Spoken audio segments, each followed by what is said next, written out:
about it. You live here. That's what putting without running. Go ahead. Yeah. Yeah, are you ready? Good evening. Welcome to the Wednesday, July 17th, 2024 meeting of the St. Charles County Planning and Zoning Commission. I see that we have a quorum. Is there a motion to open the meeting? Motion. Is there a second? Second. Motion been made and seconded to open the meeting. All in favor, sign aye. Aye. At this time, I'd ask everyone, please stand with me for the Pledge of Allegiance. I pledge allegiance to the flag of the United States of America and to the republic for which it stands, one nation, under God, indivisible, with liberty and justice for all.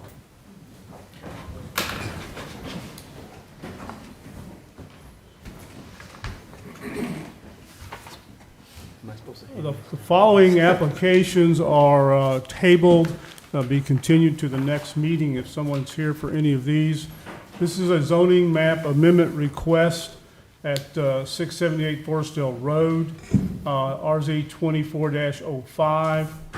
Preliminary plat request for Auden Meadows, which is PRE 24-06. And a conditional use permit request for 2440 South Highway 94. This is application number CUP 23-22. Those are all continued to our August meeting. On our agenda tonight is a work session on the updating of the master plan and unified development ordinance. But before we start the work session, so I don't forget, Chair will entertain a motion to approve the minutes from our June 19th, 2024 meeting. So moved. Motion's been made and second to approve the minutes of our June 19, 2024 meeting. Is there a second? Second. Motion's been made and seconded. All in favor of approving our June 19, 2024 meeting, sign aye. Aye. Minutes are approved. So the only thing on our agenda this evening is a work session. This will be facilitated by consultants from Housel, Levine, and Associates. This is a company that the St. Charles County Council has employed to assist in the development of the new master plan. So what they are doing is going to several groups, asking some questions, gaining information, getting input about St. Charles County, where we're at, where we think we would like to be. Then they will put together their report and work with a steering committee. None of the commissioners here in the Planning and Zoning Commission are on that committee. They're just here tonight to get our thoughts, our input, okay? So that's how tonight's meeting will proceed. We will allow time at the end if someone wishes to make a public comment. But what is happening tonight is this organization is only gathering input. This is no way creating the future master plan. They're in the information gathering stage. So I wanted to let everyone know about how this meeting will work. So I'll turn it over to Sir. Robert.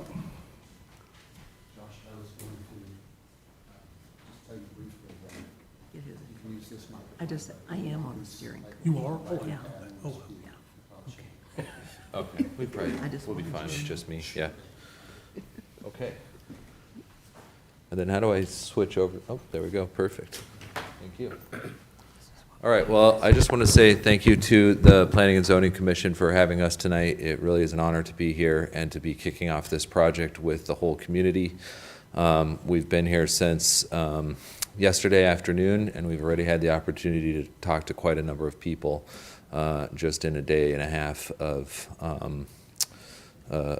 activities. And part of our team has also been out in the community doing field work and reconnaissance. In addition to myself, again, my name is Josh Kuntz. I am with House Levine. We also have our team over here, Miles, Hema, and Nihar, who are part of the core team from our firm devoted to this project from start to finish. So again, just a little bit about our firm.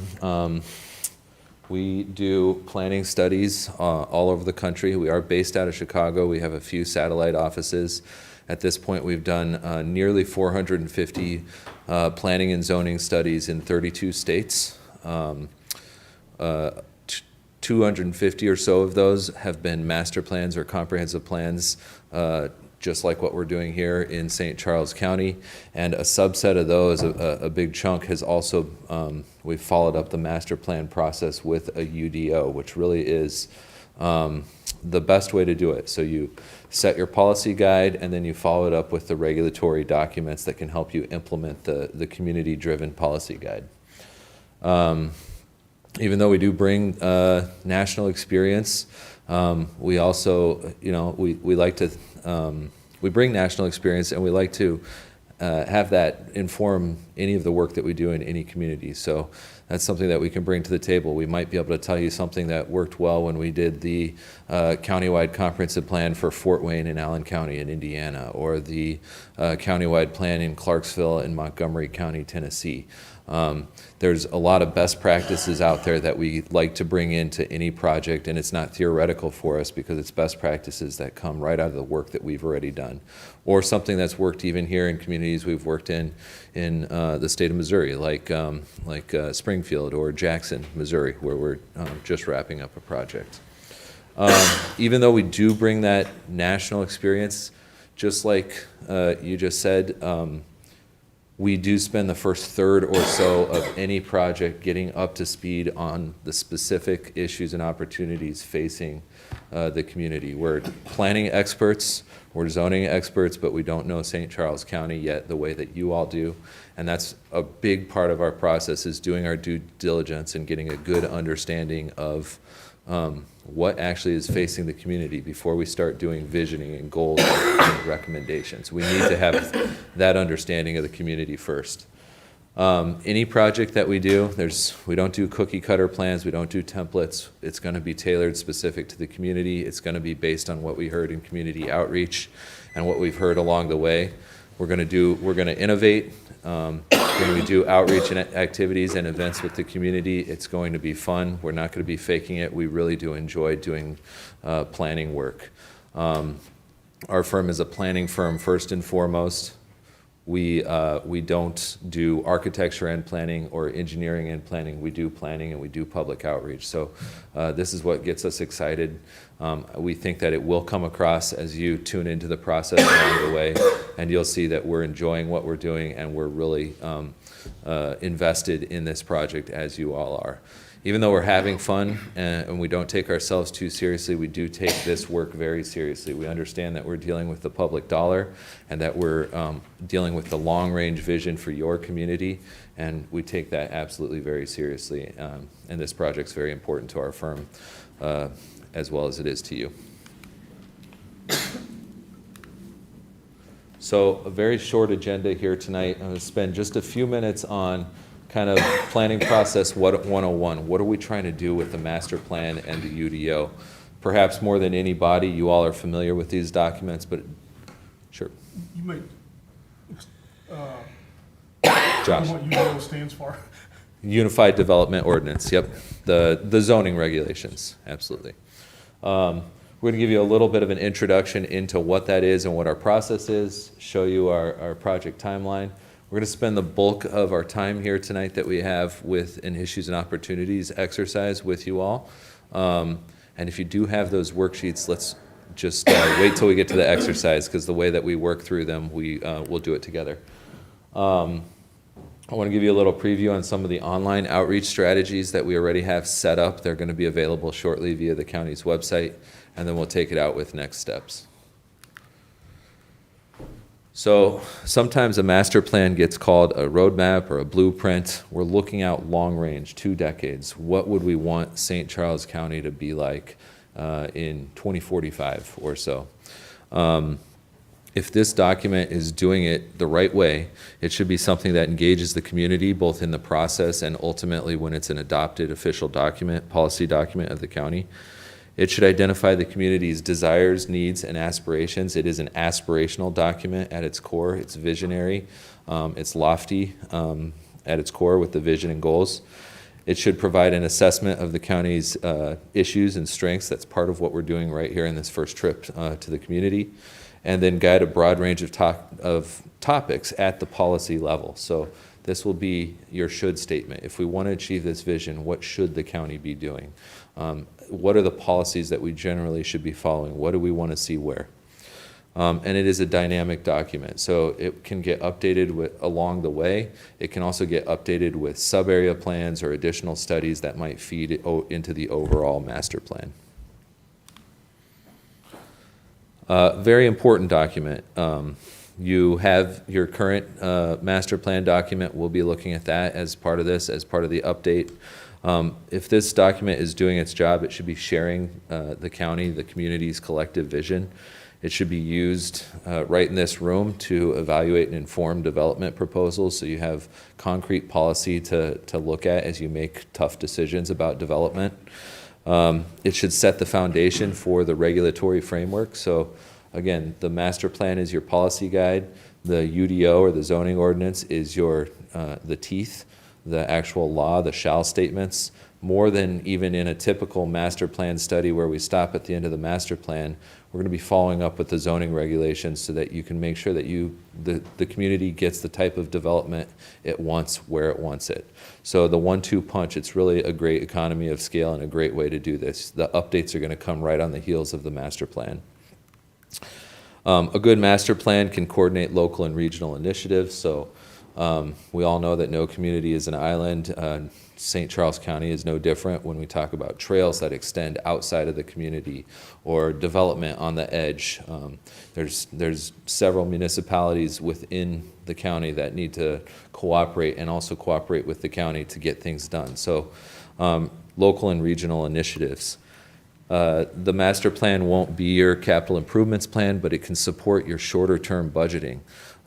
As the county makes tough decisions about where are we going to spend those public dollars year after year, a good plan would have an implementation strategy and a set of actions that you can sort of check off and see how are we doing along the way, how are we doing alongside the guidance of the master plan. It can inform future studies, as I mentioned, and be used to seek grant funding.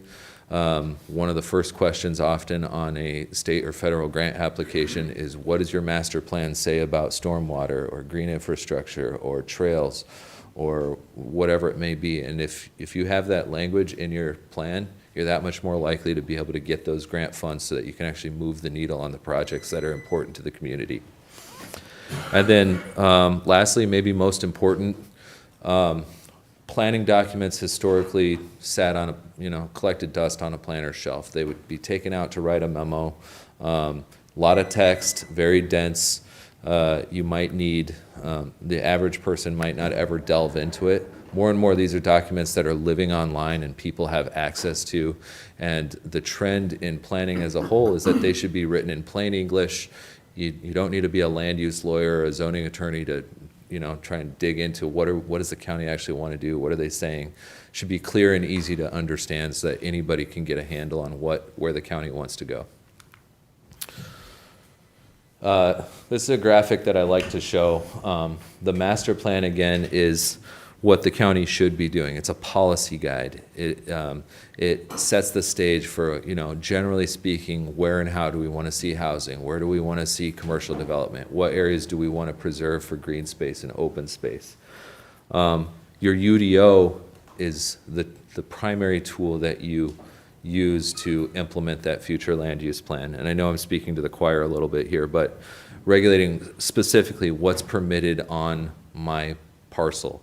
What are the design and development requirements, height, setbacks, lot size, required yards, those kinds of things that you all are probably familiar with. If these two documents are working in lockstep, the UDO and the master plan, you're going to see implementation. You're going to start to see the kind of development that you actually want to see, and it's going to be the best tool to really implement your master plan. This really is a good way to to update these two documents. For the master plan, we've got about a 12-month scope of work. We've got 5 main steps. We're really kind of between steps 1 and 2 already here. But really, we're just trying to do three things. We're trying to establish where we are today, that baseline of existing conditions, issues, and opportunities. Think of that as like our book report on the community.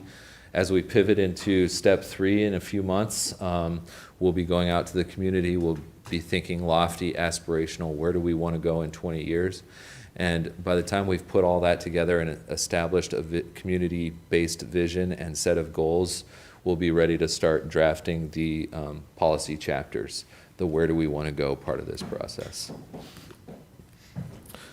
I'm going to go a little higher level on the zoning ordinance, but this is the tool to implement that policy document.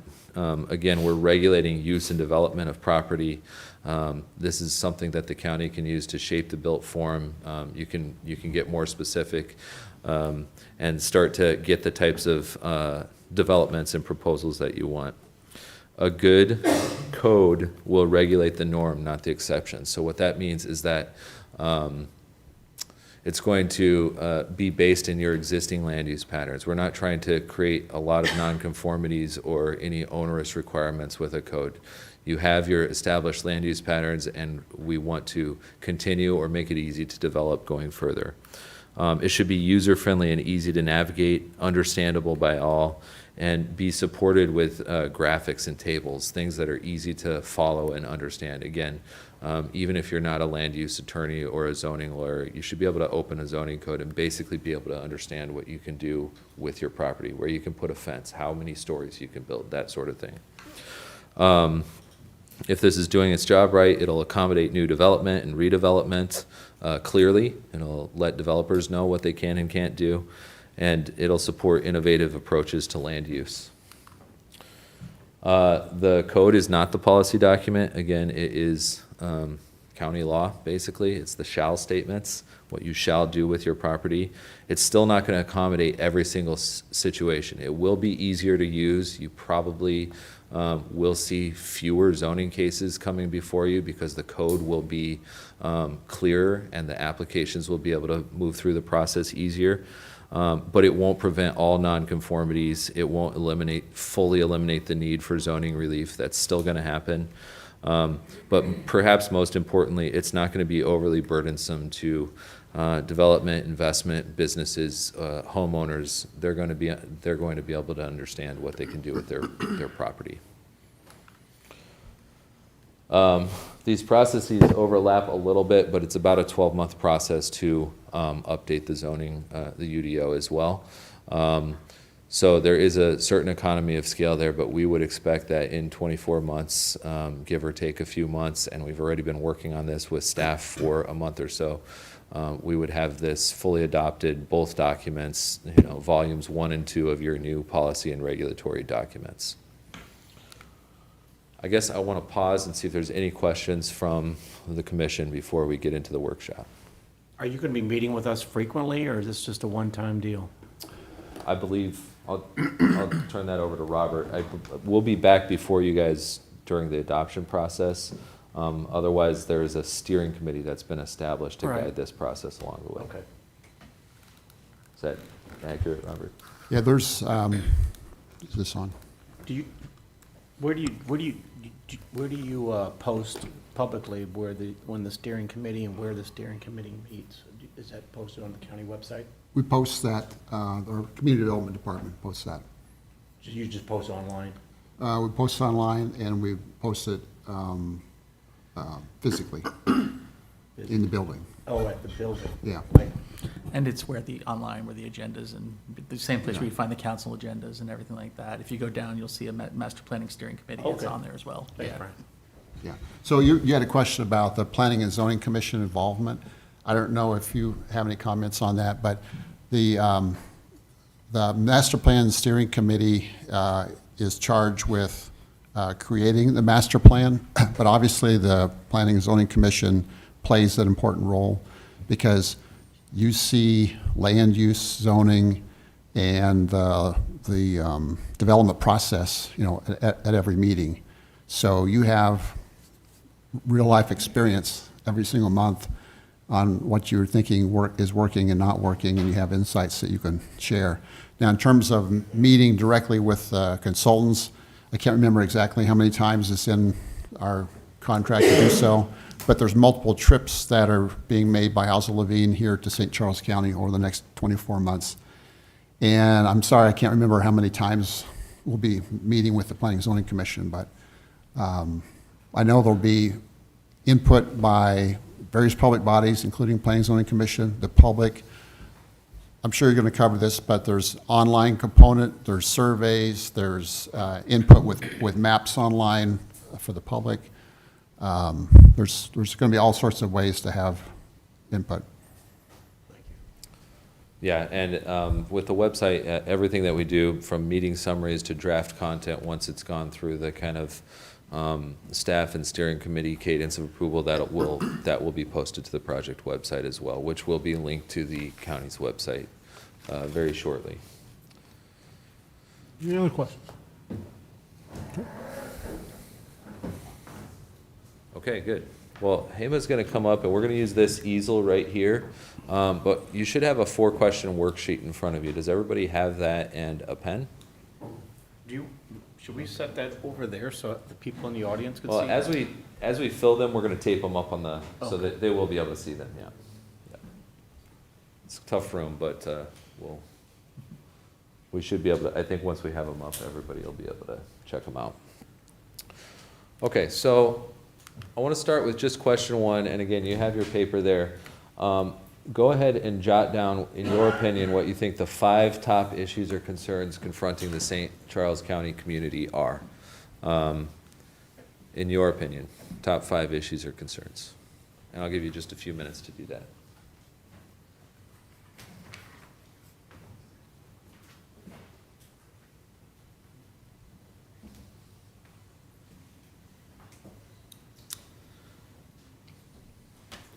A couple points of order here, so please, we're going to collect the worksheets. Feel free to take a photo at the end if you want, but we do a more detailed summary than what we're going to do here.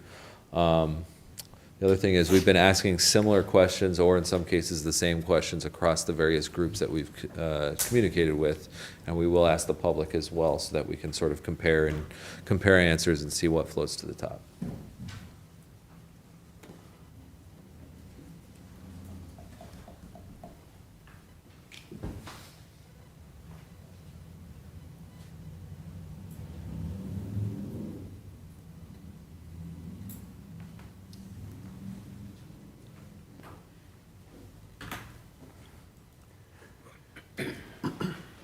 Give you just, I see some pencils down, but I'll give you one more minute here.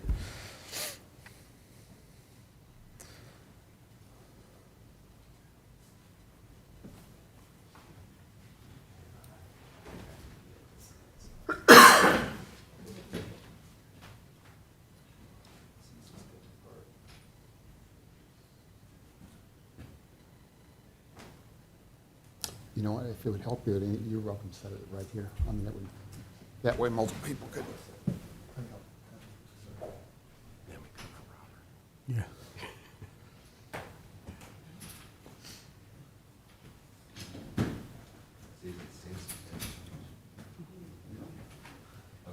Can you all see that? All right, so I'll just start on this end, and just give me one of your 5. Well, I'll give you one, annexation. What's the issue there? Well, this master plan doesn't mean anything to these cities. That's right. I mean, we are not doing the land use plan for the cities, Right. and the cities still do have power of annexation, so that is an issue. The county does not control municipal annexation. If a property owner wants to annex into the city, as long as they're contiguous and compact, I believe they can do it, right? Yeah. So annexation, issue number 1. What I'll try to do, if it's a longer issue, is I'll get it down to its 3 to 4 word essence. Give me the thumbs up if I'm good, so that Hema can get it on the board. Issue number 2. Roads, What's the issue with the roads? safer roads, especially in the northern part of the county. Wider roads, more lanes. The growth is just coming so quickly that the roads and the traffic I've lived in St. Charles County my whole life, and it's just insane. So the roads are unsafe and congested? Oh, especially in the Would that northern part of the county. It's just getting ahead, the traffic's getting ahead of Yeah. what our road board can tackle. Yeah. It's, to me, the number one issue. So could we say, traffic, safety, and congestion, and then just maybe in parentheses, put northern part of the county? mean, it's More everywhere, than but- northern. Yeah, it's everywhere, yeah. Okay, It's so everywhere, just but Traffic, safety, and congestion. Good. I think that kind of like, both of those things are kind of summed up in saying like responsible growth, having, you know, sustainable growth with appropriate services that grow along with, we just have so much of a housing explosion, to make sure that we keep up with that with services such as traffic, you know, commercial, green spaces and parks, all those things, just being able to keep up with the explosion of housing that we're having. Yeah, so maybe, I think we should do a third issue. Let's just say explosion of housing, if that works for you. It will be tempting to try to add on to one or group them together. Let's hold off on doing that and just say your specific ones. But, explosion or slash growth of housing, sure. Makes it hard to keep up. Yeah. Mine is the city, quotation marks, moving into the countryside.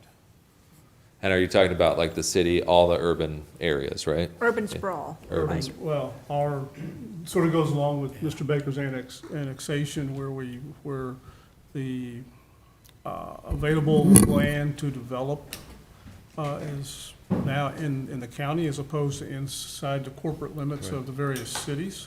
Yeah, So the developers are wanting to go into the areas that 20 years ago was, you know, I was out in the country. And now the city's catching up with those areas. yeah. And then that gets back to our growth and to traffic infrastructure not being able to handle this movement, you know. So should we just say cities moving in? I like the way you put it at first, actually, the cities moving into the countryside. Yeah. Yeah. That's kind of number one, though, I would say. Well, we'll get to ranking them. I think also sewage is actually an issue here. That's one of the reasons people are annexing, is because if they want to hook up to the sewer, in many cases, they have to annex. Right. Which, maybe I should understand that. I don't necessarily understand that, because I live in unincorporated county and have sewer, so I'm not really sure why we don't allow people in unincorporated county to stay county and have sewer, but there's probably a good reason. Because if, like, if you hook up to Wentzville sewer water, they're gonna make you annex Yeah. part of Right. Because they provide that service. Yeah. Versus if you want to get it, you can tie into it personally, but you're probably going to pay $30,000, $40,000, $50,000 to do that out of your own pocket. Same thing with O'Fallon. I guess I'm in Duckett Creek, so. People speak in the microphones. Oh. Sorry. Just to. Well, we do have Duckett Creek, we have some other things that aren't necessarily city-related, so I guess that was kind of, part of my question is if we had a county or an independent sewer situation, then we wouldn't necessarily be forced to annex in order to, you know, have housing there and tie into sewers. Yeah, and we did talk to several of the different utility districts today. I know there are some that do serve the county as well, like Yep, you were. They do. Duckett pointing Creek out. is one of them. But should we just say sewer infrastructure? That's fine. Yeah, okay. All right, Dan. For me, one of the hardest things to make determinations when we're in these meetings is taking into account the current landowner and the residents around it, and making it so that that landowner can sell that property for the best value, but also limit the amount of moving into the current residents. We see a lot of that as an argument. I know it seems like a NIMBY thing, but for me, as a landowner, if I'm a landowner, I want to get the best value I can for that property when I'm selling it. And so I try to, it's really hard to balance that when the residents don't want that. Right. So that's an issue for me. Yeah, how are we gonna sum that up? But I mean, yeah, the Balancing the current resident that owns that property with the residents around it. yeah. So, yeah, balancing a landowner's sale versus surrounding The rights residents' of their desires. So like the individual versus the community, kind of? You got that one, Hema? Good. Yeah. Affordable housing, Too much of it, not enough of it? What's the not issue? enough. Yeah. I disagree. So number 7 will be I think that's, need more affordable housing. No rent. I mean, you're getting too many apartments. I don't know why even me go last, all my stuff's already taken.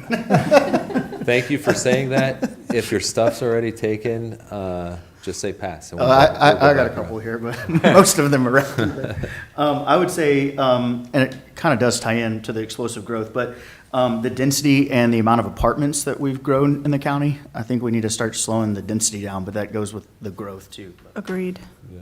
It goes So- with number one, too. Yeah, both of Yeah. them, yeah. Yeah. But specifically, you're talking about Apartments. apartments and density. So need to slow apartments and The density. density But- of it. Yeah. But that, all of the apartment explosion has been inside It's inside the annexated a, areas. in a municipality, Right. something that this group can't. Yeah, we can't do It's anything true. about. Yeah. Yep. Schools is another issue, having enough schooling for the growth that's coming. Yep.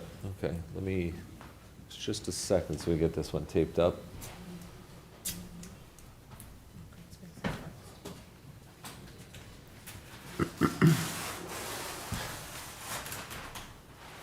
All right, so schools to accommodate growth. Yep. More people, you need more schools. Also parks, you know, as we have more of the green space and the rural areas taken up by residential neighborhoods, we need parks for Yeah. those people to have someplace to go. and Right. Have some green space. So need more parks. Good. Did you have another one? Well, I do, but it doesn't have anything to do with probably what you can address, but. That's fine. Especially after this last couple days, my emails and phone have been blown up on stormwater. St. Charles County needs to address stormwater from a comprehensive, like an MSD, but, you probably don't know what MSD is, but basically, if you live in St. Charles County, you live in a subdivision, you have a drainage issue, it's a private issue. Right. That's how it's viewed. And I mean, something, this isn't us and it isn't you, but it's something that we as a county need to address. Yeah, so. A I mean, unified stormwater retention plan, something like that. Well, yeah. The master plan won't be your stormwater Yeah. detention or stormwater master plan, but that very well could be a recommendation of a master plan to, I would in love that this in there, area, though. conduct a detailed study, and, you know, that's an engineering study to figure out what's going wrong, and, the storms are stronger than The ever. 15-year, 20-minute storm, it doesn't happen every 15 years, it happens about 2 or 3 times a year. Yeah, just like it did on Tuesday, it really. And you were in a plane, weren't you? I was, yeah, we were. We flew here twice on Tuesday. I don't know if you guys heard that, but, To put storm You sewer have to down. turn around. yeah. Stormwater issues, stormwater runoff. And, So let's just say stormwater. and right? I also have preserving large lots, Uh-huh. because we have some areas in the south and in the north. I know there's been some ambiguity about the previous master plan where we said 3 acres or 5 acres. And it was based on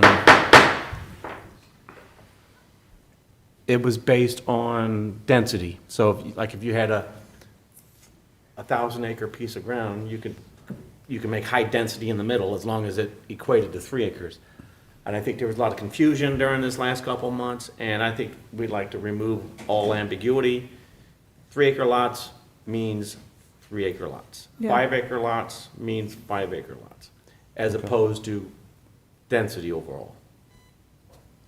So I how do we agree. sum that one up?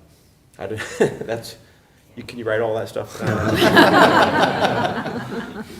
I think clarification on, A large lot, meaning explicitly what it says.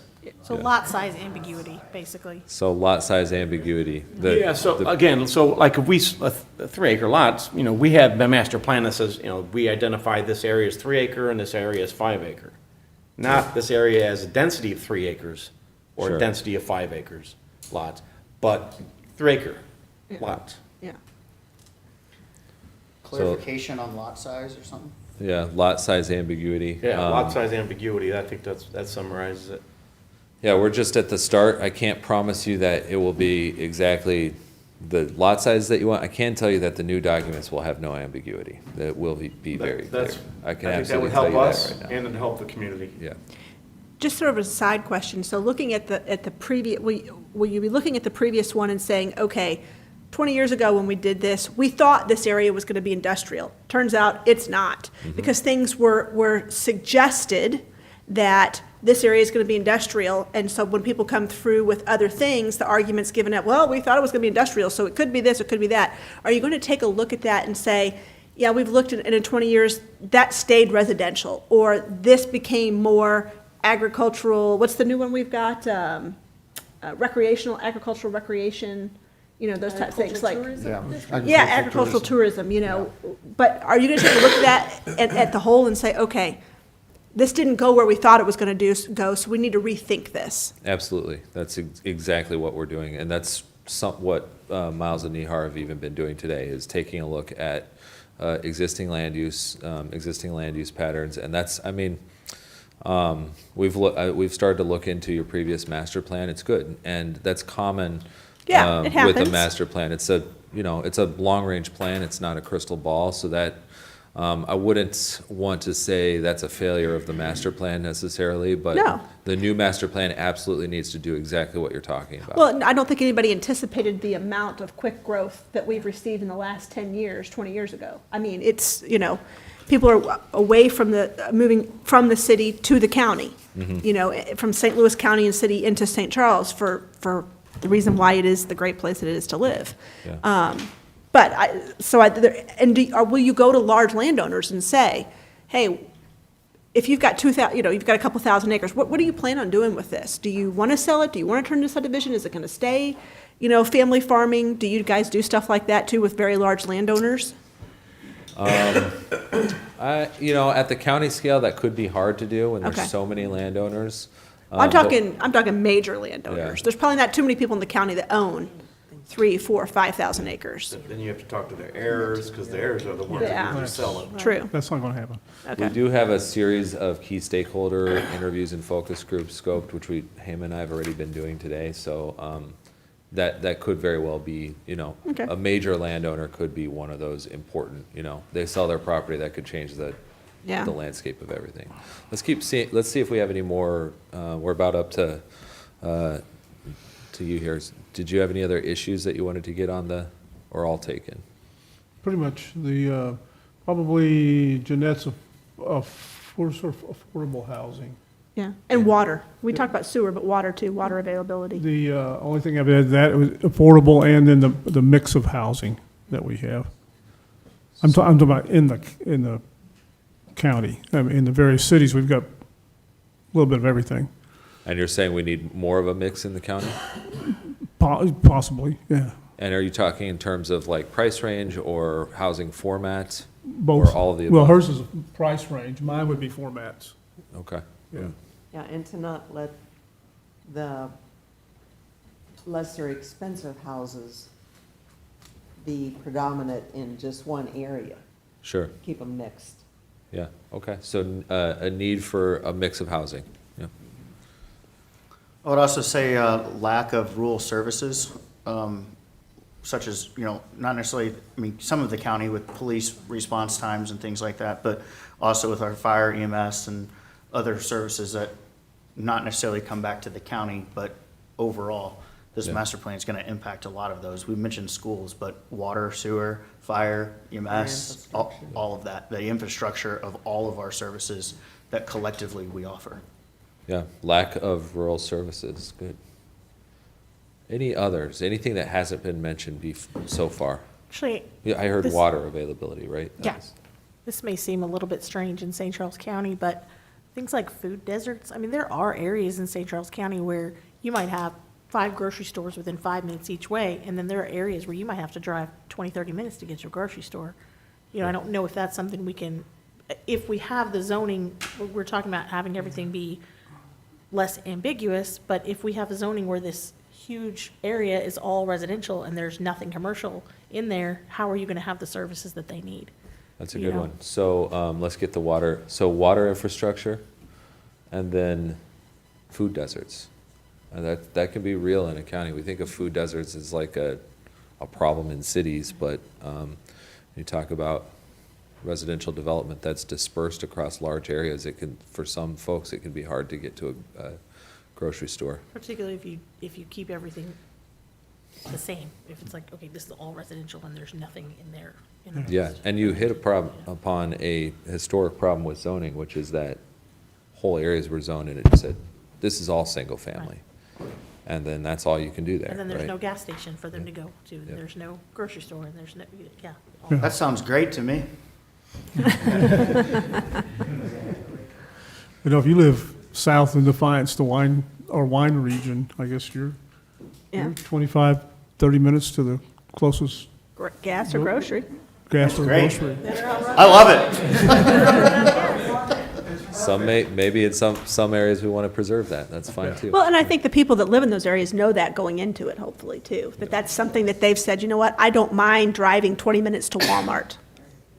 I just don't like having 500 people drive by my mailbox every day. You know, that's the payoff that people make. You know that, living out where you live. And you make that choice. So we've got a list of 16, any others? It still is a good place to live. I mean, even with 16 problems. Yeah. Sure, It if could be a you lot read worse. ahead, you'll see what the next questions are, but do we want to stop at 16? Is there anything else on anybody's sheet? We get the negatives out of the way first. So. Oh, I will say one thing, cell services. That's another thing. In a lot of the areas, people want us to vote down cell towers and things like that, but they also are, my gosh, I don't get cell service somewhere. So cell service is an issue. Yeah, I mean, cell service, even, I don't know, broadband, Internet, you know, yeah. your cell phone is no longer just like, it's not a luxury to have, it's critical, right? So, Yeah. Cell service. You mentioned 5 issues facing St. Charles County, and I know this has nothing to do with your task of the master plan, but crime, you know. We've got relatively low crime in the county. If you look at St. Louis County across the river and St. Louis City, we had, in 2023, we had in the entire county 6 murders. That's a Tuesday sometimes in St. Louis. So we want to keep our crime down. But, you know, again, it's not, there's nothing that's in your purview. This is a no but crime zone. This is a fairly safe community, and we want to keep it that way. And I think that has to do with annexation and slowing the roll. Does it? Well, it should. So we could word it as an issue, need to keep crime down. I mean, you have to grow your police services with your housing. Yeah. Any others? We're at 18. Okay, so we're gonna put the second one up on the wall and take down the easel here. Hopefully, everyone can see these two. We're gonna move on to question number 2. So out of this list of 18, Hema, if you could, or Miles, if you guys could take down the easel. Out of the 18 that's in the list, which 3 raised here, in your opinion, are the most important?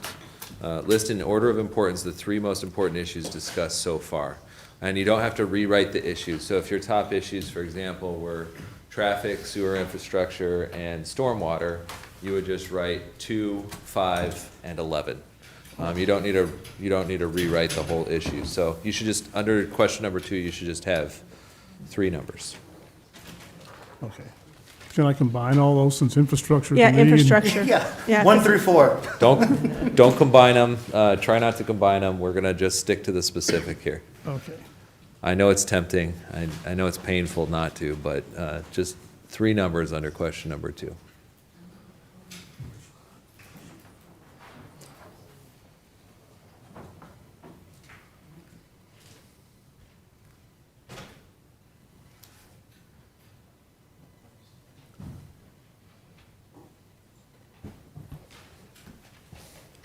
Let me know if you need any reread. We can. It's pretty neat penmanship, though.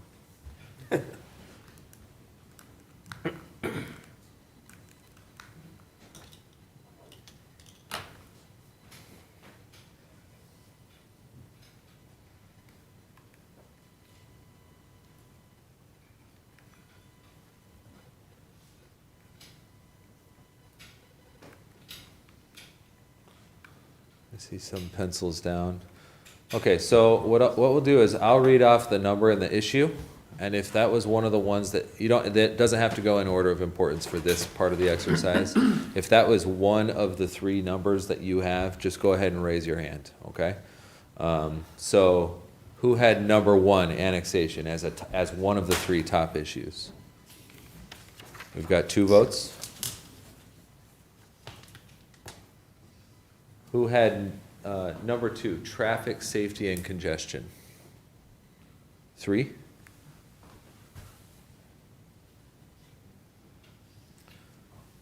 Number 3, the explosion and growth in housing development. Got 4 votes.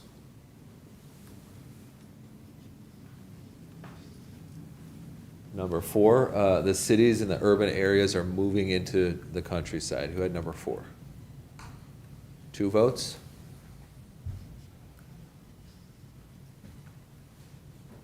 Number 5, sewer infrastructure. Number 6, balancing current owners' sales versus the desires of their surrounding neighbors. Got 1 vote.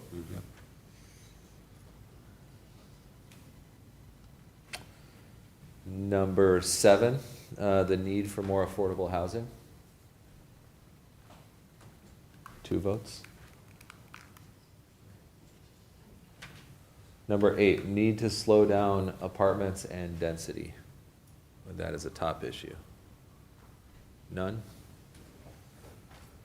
Number 9, we're going to need more schools to accommodate the growth. 1? Number 10, we're going to need more parks in the face of growth, more places for people to go. None? Number 11, stormwater has a major issue. We've got 3. Number 12, ambiguity around permitted lot sizes. 0. Number 13, the need for a mix of housing types and of price ranges. Number 13, or that was 13. Number 14, lack of rural services in the county. None? Number 15, the need for water infrastructure. None? Number 16, food deserts. None? Number 17, cell service. And number 18, need to keep crime down. Got 2. No, I forgot one. Huh? I forgot one. You forgot What one? did you want to, 12. you wanted to vote for 12? Yeah, lot size I'm so residues. sorry. Okay, we'll change that to 1. We won't tally up the votes, you know, we're Make from sure Chicago, so we divisible vote by early and 3. often. So let's see, what is the high vote getter there, Nihar? It's number 3, explosion and growth in housing. Then we've got the runners up, each with 3 votes. We've got number 2, traffic, safety and congestion, and stormwater. And then we've got a couple 2 vote getters, annexation, and the need for more affordable housing. So And look. crime. Oh yeah, crime, 2 votes. Keep crime down, 2 votes. A master plan can help with these tough decisions. We're obviously going to be grouping things. We're going to start with it's kind of like a funnel, a lofty and aspirational vision, a set of goals that the county can actually work toward, and then the actions and recommendations that you can actually bite off piece by piece to work toward those goals. So when you think about things like annexation and explosion and growth in housing and need for more affordable housing, those are all, those are going to be discussed probably in the housing chapter. Annexation is going to kind of ride across the section on community facilities and infrastructure. Stormwater, sewer, there's going to be a section on infrastructure where we're going to discuss what can the county do to address stormwater. Should it pursue a deeper study in a specific area around a stormwater master plan or something like that? So a good master plan will group these things logically and provide you with an implementation strategy and some bite-sized actions that you can pick off year by year budget for appropriately in your CIP, and start to work toward the, the vision. What do we want the community to be like 20 years from now? No master plan is a crystal ball, like you were saying. We don't see the future with this master plan. No master plan means this is going to happen tomorrow. We're talking about long range, long way down the line, 20 years from now. That's what we're trying to envision. And then keep crime down. For example, you said that's not really in the wheelhouse of this study. There are some things that, there's some land use, there's some crossover between land use and development and perhaps crime patterns. But you're right, there are some things where that's sort of, the county's going to need to continue to support the efforts of the police department. There may need to be a new station here as development occurs. There are some things where the master plan might wade into that, but there Is are that also. something you're gonna identify, like where a potential fire station would go or a police station? Unless they're already planned and we know where we know they're going in, we probably wouldn't like pinpoint it, but we could have some assessment of, like, as growth occurs, you typically might need some additional services, and here's what might be needed. Do you have recommendations, like, so if you add another 8,000 homes, you need to build this within a 5-minute response time? Or do you guys do anything like that, or do you have data on that? At the master plan level, that's it's a little higher level than that. That can get into like a hazard mitigation response plan where they actually measure, like, what is the drive time and what do we, so we wouldn't be digging that deep. But, if you are going to add residents and, if the community's growing, you could very well need additional services and facilities, that's for sure. One that wasn't mentioned, schools to accommodate growth. That's a classic example of, schools, good school districts. You have good schools here. That's why people move and invest in their home, choose to live where they do, but that is a separate jurisdiction from the county. So that's going to be, those recommendations are going to be continue to partner with the school district to do X, Y, and Z. So the county is, this is directed at what the county can do, but there's also, in that implementation strategy, there's going to be a list of partners and who are we going to have to work with to get some of these things done where we don't have complete control over our own destiny. Let's go on to number 4. You all are, here investing additional time, so you probably know the strengths and assets of St. Charles County perhaps better. Oh, I'm sorry, moved ahead one. We're on number 3. 3 specific projects or actions. So a way to think about this would be like if you were kind of king or queen for a day tomorrow and you could snap your fingers and have a project, policy, program, or action that could address one of these things or just something else that you always thought would be a good practice or project in the community, what would you do? What's a project, a program, a policy, or an action that you'd like to see tomorrow, if you could? And jot these down on your paper, but once you start having them down, if you just want to raise your hand and shout it out, that would be fine. We're not going to jot these all up on the board. Oh, I've got my first one, Sure. and that's a revised UDO. There you go. We're doing that right now. We can can't cross it off yet. A But. lot of our uses and conditional uses don't meet today's activities in here. It's hard to deal with an outdated UDO, isn't it? Yeah. You know, like, what we're gonna do is, we don't address specifically like solar farms and, Yeah. those things.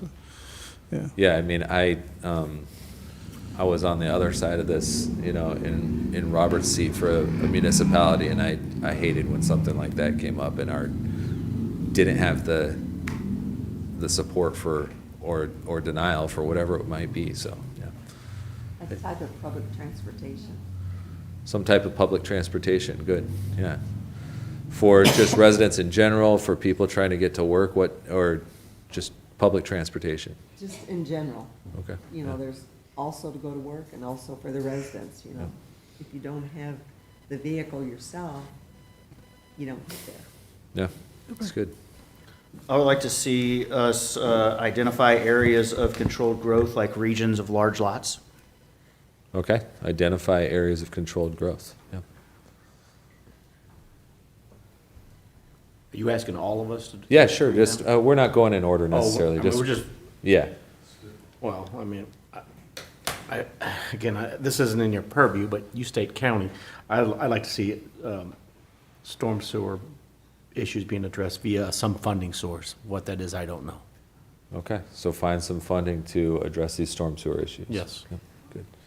For me, it's road studies throughout the county of where can we expand, where can we make the road safer, you know, that type of thing. The roads just aren't there to, you know, we've got so many two-lane roads in the county where we're putting in 900 and 400 and 300 lot subdivisions up and down the roads. You know, I think Highway P, in 10 years, that thing's going to be, it's going to need to be 4 lanes because there's, all those farms are going to be sold and probably put into 1, 3, or 5 acres and, you know, those types of things. And you see that, you know, in the northern part, 4061 North, there is not a week that goes by that highway is not shut down for an hour or better between Highway P and W. I mean, These are MoDOT issues that we can't. I really- know, but I mean, but as we're looking at growth, Yeah. we have to take those things highly into consideration, and I feel like the overall attitude, and in talking to constituents, is the overall attitude of the county is,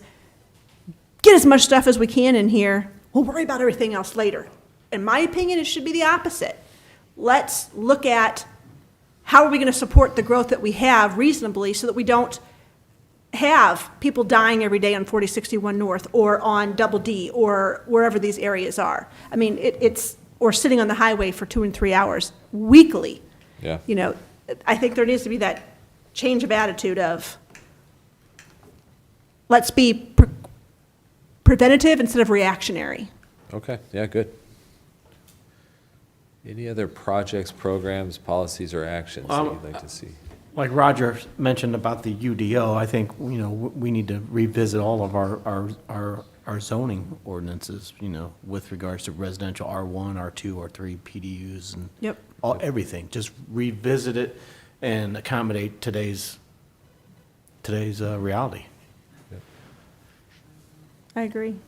Because how many times do we have people come in here and say, well, it could be worse, you could have this, you could have that. If you get zoned this, you can put in a dance club, or, Furrier. yeah. You could put Do you have furrier in there? It's one of the uses, yeah. Yeah. It's classic. That means that was probably written, you know. blacksmith. in You the- could have a blacksmith next door, yeah. a smithy. That code probably started in the 50s or 40s, maybe. 1959. 59, yeah. Butcher, like, what are those, they butcher the whole cow? Anyone else? Okay. Now on to question number 4. And again, please jot these all down on your papers. We're taking notes, but if you, we're going to collect them and we want to get the full feedback, not just the short versions that we're taking notes on. So number 4, you know, as I was saying, you all, you know, choose to devote additional time to your community in this capacity that you're doing. You're residents in the community, you're probably homeowners, maybe business owners. So, you know, perhaps better than anyone else, you know what some of the primary strengths and assets of the county are. Another way to put this question perhaps would be, we're looking out 20 years. What are the things we don't want to see changed? What should remain the same? What's the essence of St. Charles County? What makes up its character? What do we want to see maintained and preserved for the long term? So, again, we can just do it kind of popcorn style. Please do jot them down on your papers, but you probably have a ton of them off the top of your head. So if anyone wants to just raise your hand and shout one out, go for it. People. The people is the number one asset. The sense of community, the sense of ownership of the community. The people like living here. That's why everybody wants to come here, because the people and that sense of community. Yeah. There's amenities with a small town feel, and having that diversity of land usage in the county. If you make everything the same, high density, et cetera, then you lose the uniqueness that makes St. Charles County what it is. Good, good people. I put Parks and Recreation, which draws people here, other than, I guess, snow skiing, everything else St. Charles County you can do. I mean, we've got, all the cities have parks, the counties have parks, you can go skiing on the rivers. You can play pickleball, you can go hiking, you can, nature trails, all that stuff, which again attracts, that's part of to me, our growth that we've seen the last 20 years. Yeah. I think we have good leadership and less crime. Your crime, Tracks. low crime. Safe place to live. And I think that one thing we haven't talked about is the benefit that we realized from the St. Charles County Road Board tax. It was something passed, I believe, in the mid-'90s, early '90s, that we provided tax for road board. So you talk about transportation. Imagine where we would be if that tax was never passed. I mean, we wouldn't have 364, we wouldn't have all the problem that growth and traffic would have been exponentially worse. So I think that's a big asset for St. Charles County is our road board tax. Any other strengths or assets, things we should preserve? You have great schools. Great schools, yeah. Heard that consistently over the past day and a half that we've been here. The other one that came up this afternoon was to date, the cooperation between the various municipalities and the county for securing large projects, employers. There hasn't been that sort of fight against one municipality and another fighting over someone else's success, attracting a large employer, Yeah. et cetera. That cooperation between all the municipalities and the county government. Yeah, we've worked in some places where that relationship is not so rosy, and it can be tough to get stuff done. Yeah. That's even with St. Louis County. I don't think there's a whole lot of competition between, I mean, I think it's kind of understood that, we wouldn't try to steal St. Louis County company over here, but, we would try to bring somebody from Chicago or whatever. Yeah. That's fair. Any others, strengths or assets? The history, the deep history. There's a Yeah. lot of history in St. Charles County. We just The found out on the preservation. drive over is that Jean-Baptiste du Sable, the first settler in Chicago, Yeah. is buried here in St. Yeah. Charles. Walking distance from here. Didn't even know that. Yeah. Well, I found it out. These guys knew it. Any others? I'm sure we could come up with probably a list of 100 things, but please jot them down. Anyone else? Okay. About 30 seconds left here. So we have set up a dedicated project website for this process. There will be a link or a button on the county's website so anybody can see this. As we do meetings, as we do prepare draft content, and it goes through the staff and advisory or steering committee review, we'll get it posted on there. Meeting summaries will get posted on there. If we're having a public event or activity, it will be up here. News coverage, if we track that, we'll post it.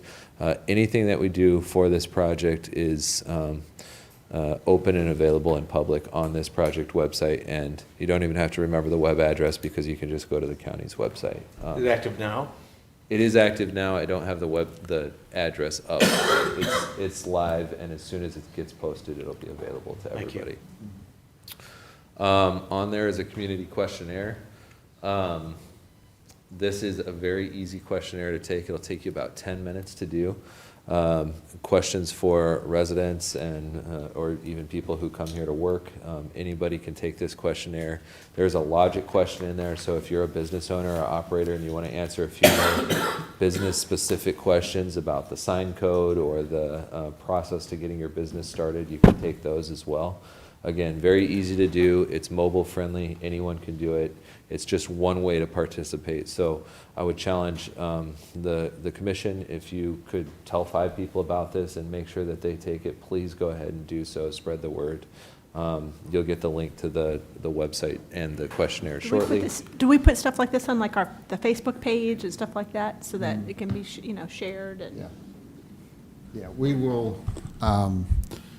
will send everyone an email kind of pointing to the new website address, and also we'll let that be known to the public through the social media and other ways, but.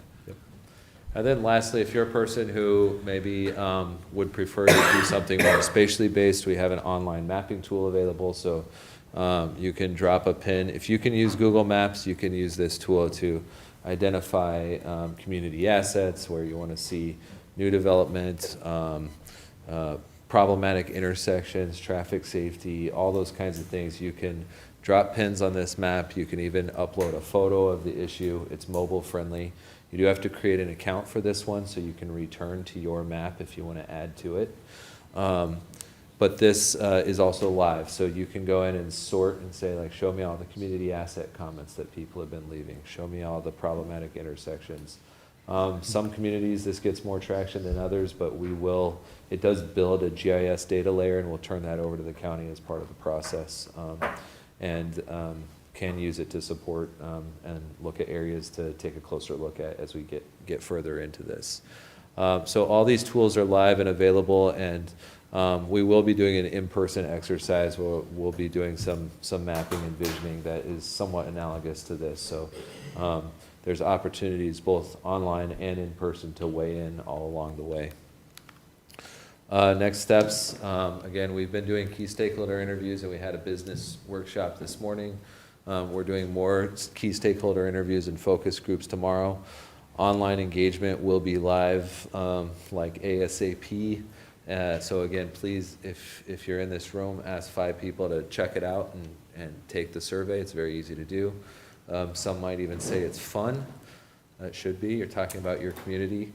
And then we're working on our existing conditions analysis, that first phase of the project. Where are we today?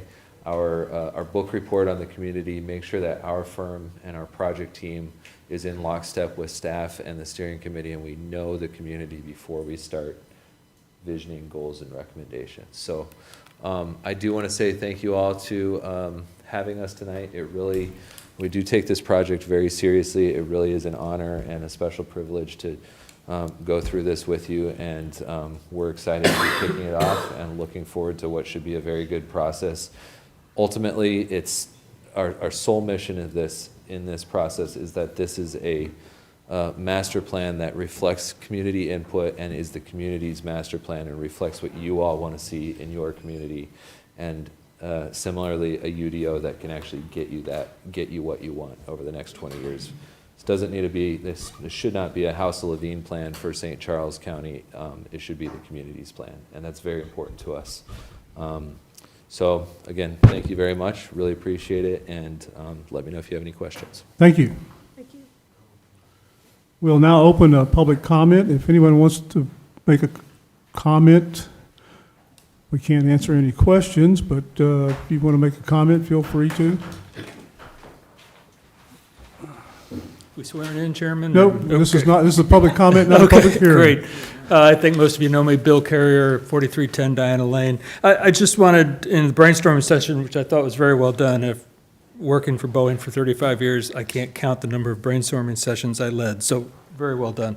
I guess the one fundamental, foundational problem that I see it is the mindset, particularly in the mind of the county executive and his administration, is that it's this outmoded view that population growth, residential growth, equates to somehow growth in a better lifestyle, better finances for the region, that sort of thing. This more equals better mindset. That is not true. More does not necessarily mean better. It's only through taking all of this input and this thought and turning it into not only real action, but real control, real limitations that, again, balances the needs of the existing residents with those of the special interests. Thank you very much. Anyone else?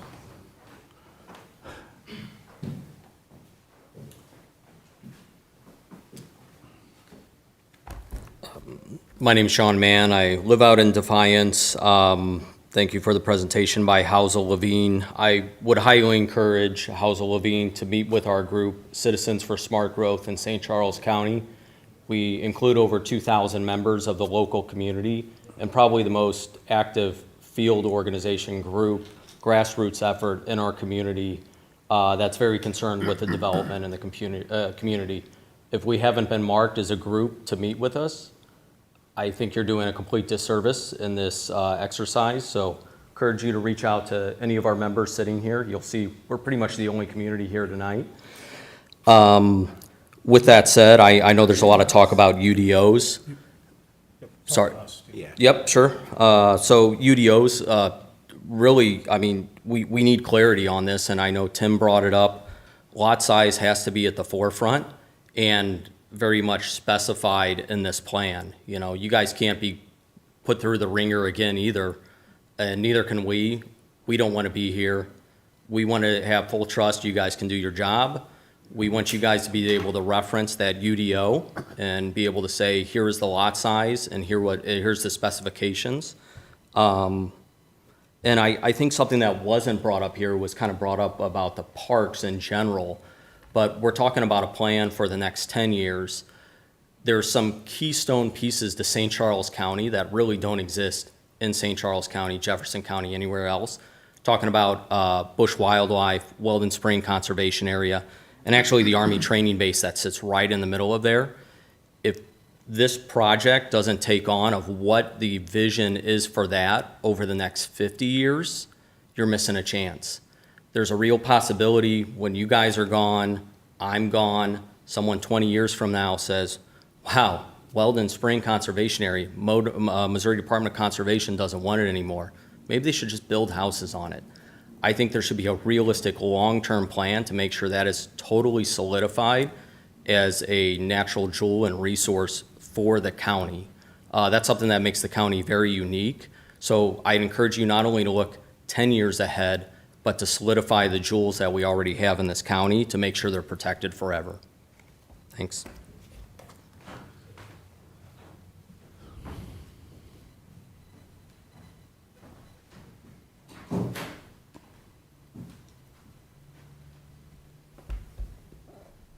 My name is David Ott. I live on 9715 Avondale Hills, south on Highway Double D. Quite a bit of discussion regarding public groups and resourcing public groups for input.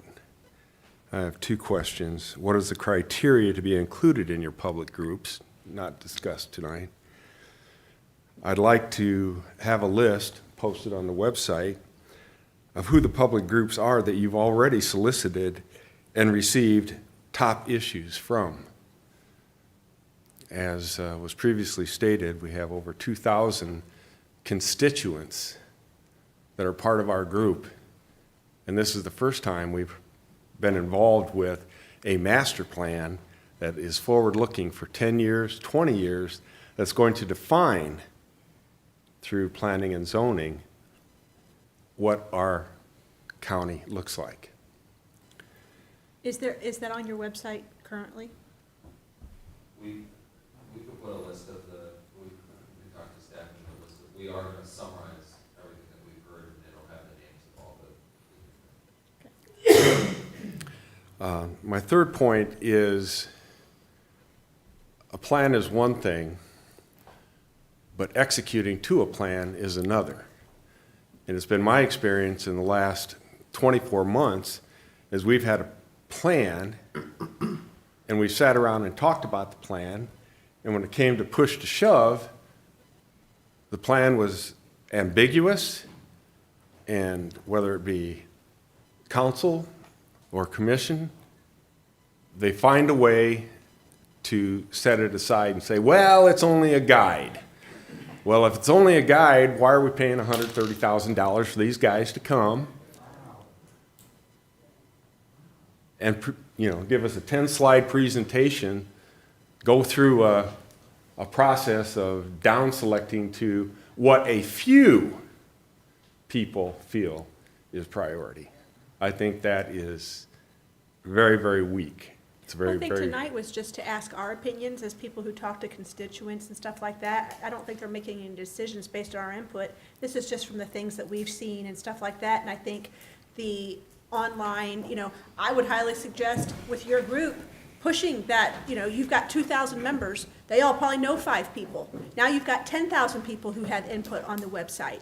So I think groups like yours, one of the most important things you can do is to promote that website, to fill out the questionnaires, to have that voice. Again, you've got a very obviously mobile, when I say mobile, you can mobilize, you can do things, you can get things done. One of the greatest things you can do, get 5 people that you know, each one of you, to fill out that question. That's 10,000 people's opinions. Thank you for making my point.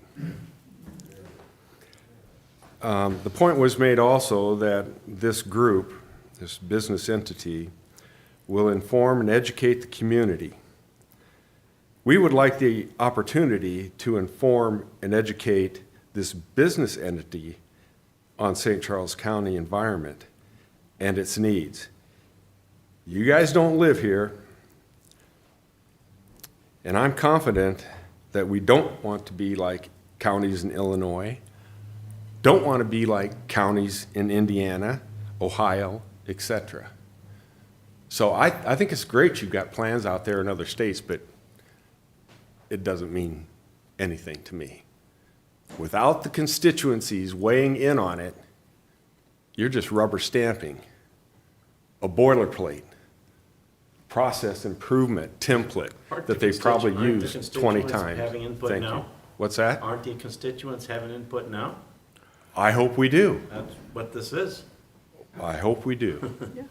Like I said, the greatest thing you can do, because you have mobilized, is, again, if each one of you, of the 2,000 members that you have, just get 5 people to fill it out. I mean, I don't know how much input you typically get on one of these, when you do these surveys and stuff as a group. But 10,000 opinions is a lot of opinions. Well, thank you. And I can assure you that when that survey form gets posted, there will be significant number of responses Yeah. to it. And I hope that there's a forum where we get to look at the results of the survey and have a discussion, an education, if you will. Thank you. Is the survey live now, It's prepared, it just gets to be. uploaded? Okay, and is it live tallying so that people can see, as they're filled out, like, so, in August, 5,000 people filled it out, and their top 5 things were this, in October it was this, that type of thing? We will have that data on the back end, we're happy Okay. to share it. Okay, It's Yes. not live tallying, no, it Okay. won't show the. Very much like that. When you take the survey, it won't show like a graph of all responses as you take it, but we're happy to provide. but towards the end it will? Yep. Okay. If you got a question, come on up. Yeah, if you don't, Come on up here, Come on. because you may have something that other people want to hear too. Sure. So, and I know I'm not supposed to address him, but I missed part of the presentation of thinking about something else. He talked a little bit about the shall or the teeth. Do you help advise on those teeth? Sir. On those teeth? No, Okay, does the he help master- advise on those teeth? No, the master plan, okay, is the map Mm-hmm. in the unincorporated part of the county. That's what we oversee. What is going to be the projected zoning for different areas, whether it's industrial or commercial or rural tourism or R1 or R2, okay? So that's looking in the crystal ball over the next 20 years, okay? What's going to be the growth in these areas as far as usage, okay? The UDO is this, okay? This book, okay? This is this is the shall. The should is in the next 20 years, this area should be residential, this should be agricultural. Then this is the shall. This is what you can and can't do, types of the size of lots if it's residential, the types of businesses that you can put if it's commercial. So that's the 2 different ones. Okay. So And- this is passed by the county council. Right. And his group was also hired to help design and revise that. Revise this to where it fits more of today's environment, okay? So like we don't have anything in here that really covers solar farms. Okay? So if somebody wants to come down Double D and take 100 acres and fill it with solar panels, okay? Well, there's solar No panel precedent. farms all over the place. But, right, so I'm just using that as an example, Yeah, okay? yeah. So we would, in here, have what's going to be the shell if you're, what's required of you if you're going to put in a solar panel farm someplace, okay? That needs to be updated, is what we're Yeah, saying. this There's needs to things be that updated. Right, and his group will help Update that. advise on that. Okay. And anything that goes in here, the changes have to be voted on and approved by the county council. Okay, Okay, because this is the same as a statute. So they can make recommendations, they don't make rules. They don't, yeah. right, okay. So the UDO is the shalls, and then the master plan is sort of a path we're going to follow. Correct. Okay. It's like, this is our vision, this is what we see. You know, 20 years ago, we might have seen northern Wentzville being an industrial area. Well, gosh, it's exploded with homes, so we need to rethink that. We think that now that maybe that would go towards this area, or we know that, so that type of, it's the as well as we can plan and envision where the county's gonna go. Gotcha. And where the growth will go, where will the homes go, what will stay agricultural, what probably needs to be expanded, commercial expansion, that type of thing. Gotcha, okay. So the master plan is a vision, okay? So you have a vision that something's gonna be agricultural, and in the next 20 years, it's gonna be developed into residential, right? So you say, okay, I think this is gonna be rural residential, I think this is gonna be 3-acre lots, right? Yep. Okay, so the teeth would be something like, hey, this is gonna be 3-acre lots, and if a builder comes and says, hey, I know this says 3-acre lots, but we really want PUD, we want 6,000 square foot lots. Can they help you maybe come up with some responses to builders that want to overreach? No. The master No. plan, okay, so that's not included It's on an in individual basis. either of those. Okay, so those are taken on a as they come basis. Correct. Yeah. And like we said, like you said, we want better, clearer rules on that so that we don't have 15 CUPs coming before us every month on, well, I know it says 5, but we want 2.5, or we want this, that type of thing. So we're looking for some more clarification. Okay, and they can help provide that clarification. They can make recommendations, yeah. They can make recommendations, maybe best practices on when they've run into that before from other Okay. cities. Now, when you use, I think you said PUD, right? Plan Unit Development? Okay. So there will be provisions in here about a plan unit development. Okay. So if somebody's going to do that, okay, so like Newtown was a plan unit development where there was inside the boundaries of the original Newtown, this was what was going to be in that entire development, okay? Different sizes, different types of houses, different sizes of lots, trails, swimming pools, community, Shops. shops, okay? So that's a plan unit development. Right, and they can, because of if I understand them right, because of the burden of developing that land, they can ask for special sort of concessions, right? Smaller lot sizes, smaller, Well, it would be inside that development. inside that development, right? Now, the question would be, is there going to be an area for a planned unit development between now and the next 20 years? Well, Like somebody wants to build another Newtown kind of thing. we don't know, but if there's an area that's in the plan, in the master plan, there's 100 acres and it says it's gonna all be residential. And someone wants to come in that all zone residential and put in a PUD, then the shell, this will tell them this is what you have to do inside as in 100 acres, okay, for your planned unit development. Okay, so The it'll say, issue would come if someone had 100 acres and it was under this new plan marked as agricultural, and now they're wanting to change the characteristics. Okay, so that question then is up to whoever's sitting here and whoever's sitting on the county council. 20 years from now. 20 years from now. Yeah. 20 years from now, okay. I'd rather address those, if we can, address those issues now, right? So. There's no way to that- know. There's no. No, I know, but I'm glad you're having this discussion to bring it up, so that in 20 years, the next residents are taken care of, right? Protected, right? Because I like St. Unincorporated St. Charles County, I want to keep it as it is, a great place to live. All right, thank you. Thank you. Anyone else?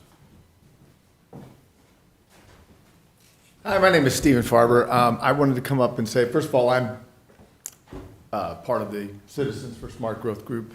And I wanted to thank you, first of all, for allowing us to come and watch this process and see what you're planning going on. The master plan has been a major part of our focus since we started our organization.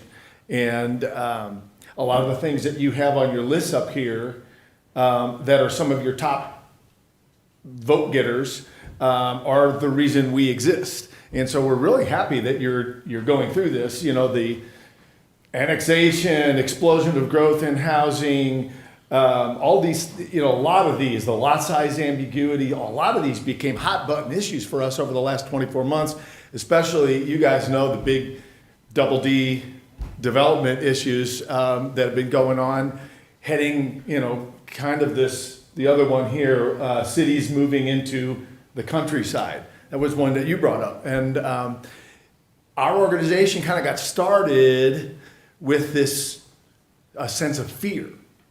The people who live where we live, down Double D and in all that surrounding area, started feeling that exact thing, exactly what you brought up. It's like, hey, our way of life, our countryside, it doesn't look like anybody is paying attention to us.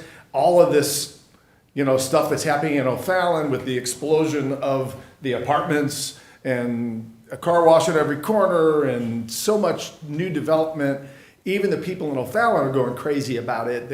And Darden Prairie, everybody's like overexcited about this. There's too much happening. And I think what we're afraid is they don't want it there, so they're busting out to our area now, and now all of a sudden that growth is expanding. And so the people in our area got scared. You know, our way of life is now suddenly threatened. And so we kind of banded together, and you know, 2,000 people is a lot of people, especially when you're talking about basically our area. That's almost everybody up there. And so you guys brought up a lot of good things tonight, and I'm really glad we're going to be able to be a part of the discussion. I really do hope that you will be able to meet with us. We have a core group. We are, you know, we're an LLC. We're, you know, we have an organization. Sir. So there's a small, I'm sorry, shouldn't be discussing that way, talking to the mic. But if it is possible, I don't know how to communicate with him or that organization, our information. Go, Robert. Through Robert, okay. I want to remind you. After that the meeting? This is only the second day of a 2-year project. Bravo. Well, then we're on the ground floor, which is where we want to be, right? We want to be right with you on the ground floor, starting from the beginning. And, you know, there's a lot of things, you know, Tim, I really appreciate your comments earlier, talking about the issues of the annexations and the ambiguity in the current master plan. That's what we're here to do. We're here to revise the master plan and your statutes, your book of statutes there. We have one that's a guide and one that's a law. And I think that where we get a problem is everybody ignores the guide and then they don't follow the law. So we have two things that are kind of devised and then thrown out. And I would love to see these revisions. And then I don't know if there's a way to give them more teeth, but some way to give them more teeth so that the people out here feel confident and we're not afraid all the time that someone's going to try to annex this piece of ground and then they're going to build that and they're going to annex that and then they're going to annex that. And it becomes this cascade of fear we're constantly living through and having to come up here and complain to all you guys all the time about what some developer wants to do. We don't want to do that, but we do want to work together with you in a reasonable method, in a way that makes sense, but we really do want to be part of this. And so I don't know if there's a way to formally do that or informally, but I'll talk with you and give you our information. If we can get information and a dialogue going between us And I love the idea that you said, get 10,000 surveys is fantastic idea, and we're gonna do that. We'll spread the word out. We have a lot of people pay attention to our Facebook page. A lot of crazy stuff goes on that Facebook page also, but, you know, it's a good way to get conversation going, and we can spread the word there very well. So I appreciate your time, and I appreciate what you're doing here, and I'm glad you've got someone in, and I hope that we can be a helpful part of the process. Thank you. Thank you.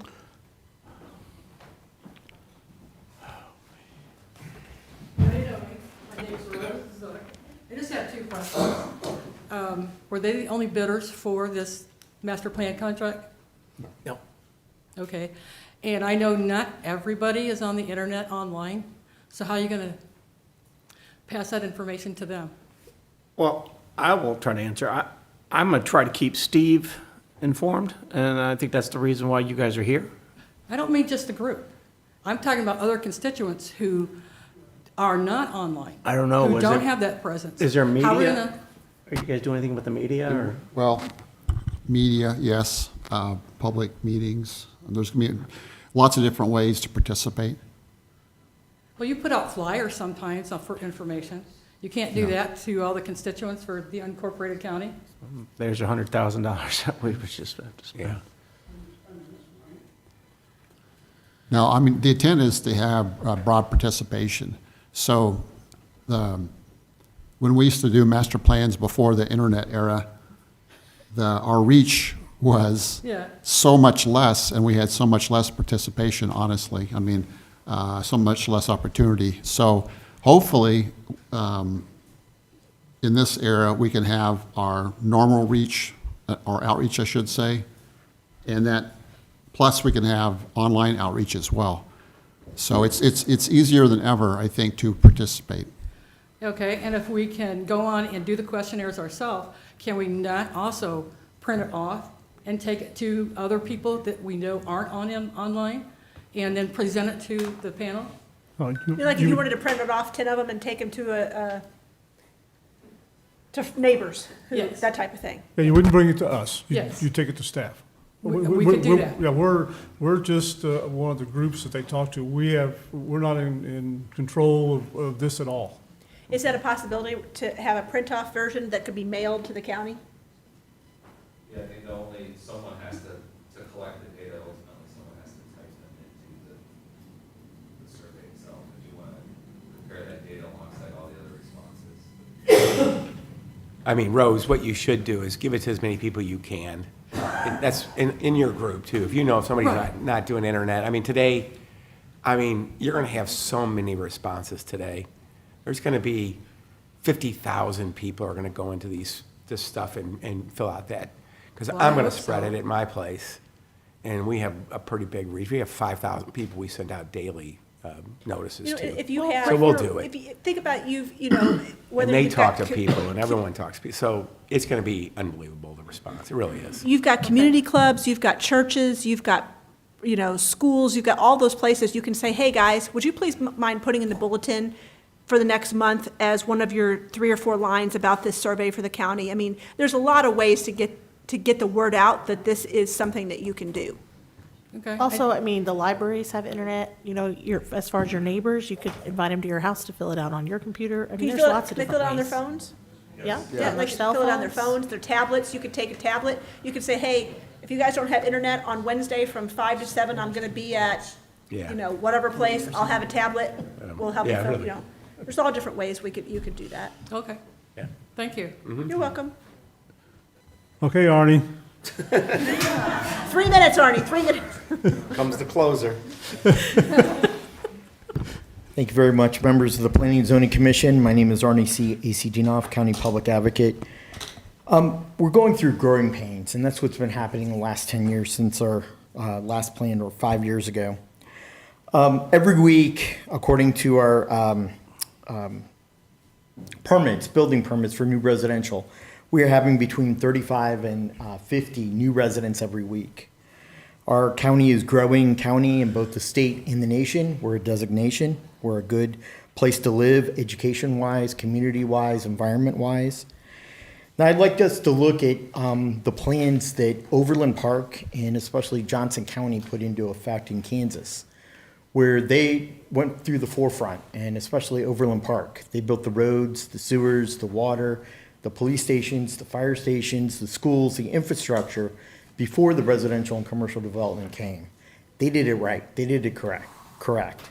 They built their roadways, 5 lanes, even though there's no development there today. And if you go and visit both the city of Overland Park and Johnson County, you'll see exactly what I'm saying.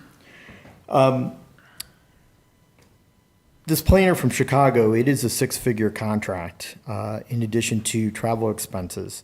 And my expectations of this contract, since we're paying exorbitant traveling fees, is that we include the community. And so far, there's been a couple different meetings, and in my opinion, they've been secretive. And so these focal groups, and every time that this group comes from Chicago to here, that visits us, I think that the community should be involved, and that there should be proper public notice. We have a great website. We have a $2 million public relations communications department with 15+ employees that run our TV station, our news feeds, our newsletter that's sent to residents on a quarterly basis. There's Facebook, there's social media, and we spend over $2 million, and there's ways to get this out to the public. Remember, this is just day 2. Like he said, this is literally just day 2. I understand, but I'm just telling you my feedback and my opinion is, I know, but you made it sound like this was on the county planning and zoning board, right, that we were having this meeting tonight. Yeah, but I And, understand it what wasn't you're saying. secretive. Yeah, we understand that, Marty. But, I get what agree. you're saying, but, 100% agree with you. yeah, I want the word out too, You make because good getting points. people's opinions, like I asked this group, if each of them just get 5 people to fill out a survey, that's 10,000 people right there. right, the more people that we involve, Yep, I think the 100%. better off that we are. Yeah. So Chapter 610, our Open Meetings Act, needs to apply in all these meetings. The meeting notice, I know that there's a meeting held back in January for the policy committee. First of all, the 30 members that were appointed, nobody actually knows who those 30 members are to that I'm policy one. committee. There's one. So we need to know. And that- I wasn't, this is my very first meeting with Housel Levine. Do you agree, though, that the public should know the 29 other members? Hopefully, we're doing that. I mean, this is an open meeting, and. The meeting minutes from January still haven't been posted to the county's website, so. I can't speak on that, I don't know. And they had a meeting yesterday, and I didn't know about it until I visited with the Associate County Counselor, Well, Mr. my understanding, Wise. the meeting yesterday is the same meeting that we held today. It's. Same No, forums. no, it was the 30-member committee. Yeah, it's, instead of us 7, Yeah. there was 30 people in a room, and I suspect provided the same presentation, and. But I just want to make sure that we're complying with Chapter 610 Oh, of the Open Meetings absolutely. Act. That's all that I'm yeah. putting on the record. And I want to make sure that we have all documents are posted to the county's website. There should be no more secret meetings yesterday or, the ones with the groups held today. We need to make sure that we advertise and make available all public hearings. As I said, we have a $2 million communications department. I'm sure you, with Kevin Colleen Yeah. and his team. Public testimony opportunities, I think, are very valuable. We need to make sure that all groups across all sectors of our county are touched, and that we don't pick and choose and play politics. This isn't a Republican issue versus a Democrat issue versus an independent issue. It's all of us as St. Charles Countyans. There's 433,000 of us. Currently, unfortunately, we don't follow our current plan of our 2030 master plan. And we wasted a bunch of money 5 years ago, in my opinion. And you know about all the fights and all the big, huge public hearings at the Family Arena over the last 5 years, from the riverfront to Double D, and I could go on with development after development. Unfortunately, in our county right now, developers and big money has won every time. And the citizens were stomped on and crushed, and that's my opinion. We have highly ignored our current plan, and we wasted the consultant fees, and I want to make sure that we don't waste them this time. We need to have a agreed upon plan by the majority of parties. We're not always going to make everybody happy, and not everybody is going to agree 100%. But we need a usable and a workable plan that will favor residents over profits, developers, and especially political contributions and those disclosures with the Missouri Ethics Commission. The Master Plan and Unified Development Ordinance is very important to us all, and we need to make sure of whatever we agree on upon, whether it's 24 months or 14 months or 12 months or January, we need to make sure that everybody's on board and that everybody's going to live within the unified ordinances, the Unified Development Plan, and the Master Plan. It's very important. We've seen fight after fight. You've seen people cry. You've seen people pour their heart out to you in public testimony, and you could see tonight, I didn't expect these people to come. This is a very viable group in the Double D corridor, and there's going to be a huge fight with the city of O'Fallon, and there may be some court challenges and annexation elections, and we're all probably going to be involved in it, and we're all probably going to say our 2 cents in public hearings. But the important thing is that everybody's voice matters here, and we need to embrace and encounter everybody's point of view and get everybody on the same page. And once it's approved by the county council, then we need to live by the plan. Otherwise, we're wasting the 6-figure contract, all the travel expenses, and we're not getting anywhere. And that's the point that I want to make. Thank you very much, Mr. Chairman. Anyone else? Come on up, come on up. Yep.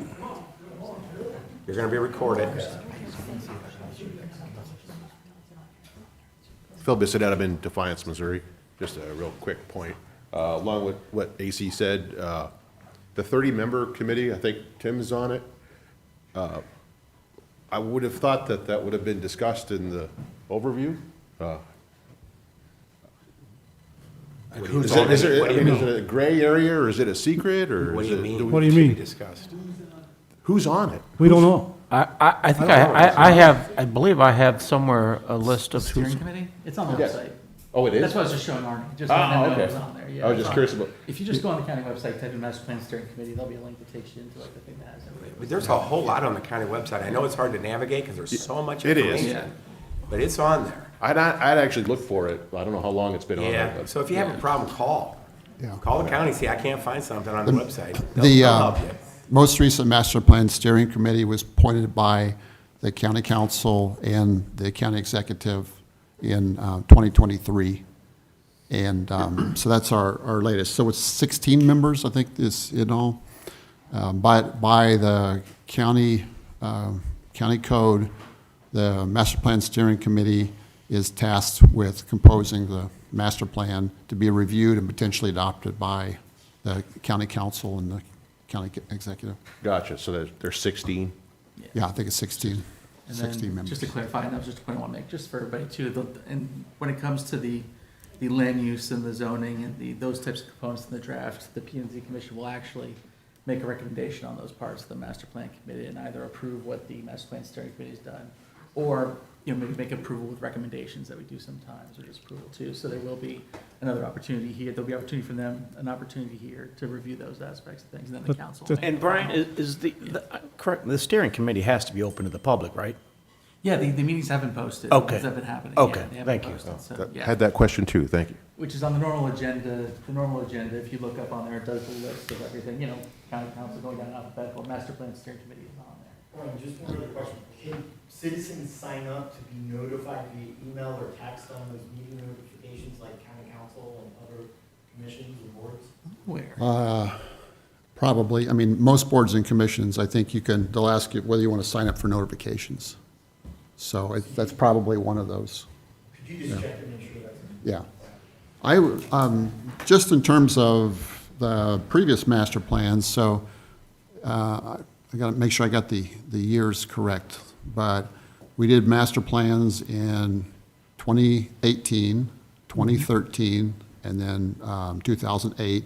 By the county charter, we need to review the master plan every 5 years. Some of those earlier plans, we didn't have as much public input. One of the reasons was that during the recession that began in 2008 and then it lasted through, 2012 or whenever that was, that really, the level of development was way, way down from previously. So the idea was that the master plan revision would be like a light refreshing, but would not involve a really deep, robust public component. It did involve a public component, but not like we're talking about now. One of the reasons that we're excited about Housel Levine assisting us with this master plan process, the county's in charge of the master plan process, and Housel Levine is assisting all of us, facilitating. So one of the reasons we're so excited that they're assisting us is in order to increase public participation. And we recognize that the past ones did not have the level of participation that we believe that we could have this time. I'll just give you one quick example, and I won't talk too long, but in the old days, public participation meant necessarily a public hearing. You'd have to drive 30 minutes to a meeting like this. Really go out of your way in order to have any input. But now, you can participate in a master plan process in the future as easy as sitting on your couch and ordering a pizza, honestly. I mean, there are ways that are what am I trying to say? That easy, I suppose. Accessible. Yeah, accessible, yeah. That doesn't mean that that should be the only way to participate. I think there's a layering of different ways to participate with the public. Everything from in writing to verbally to online to mapping, focus groups, meeting with organizations such as this who are part of the development process. So again, we're beginning like a 2-year process tonight, and we'd like to welcome the assistance of Housel Levine. Great, I appreciate the detailed response. Thank you very much. Anyone else? I'm just gonna let everyone know, there is a way you can subscribe to these things online. If you type in "notify me" on the county website in the search engine, it'll take you to the top result. It'll be something where you can go in and do emails or phone calls, so just helping everybody out. Okay, seeing no one else, I'll close the public comment period. Chair will entertain a motion to to adjourn. Move to adjourn. Is there a second? Second. Motion been made and second to adjourn. All in favor, sign aye. Aye. We're adjourned. Is our meeting tomorrow? For what? I don't know. We don't have a meeting. We don't. I don't have.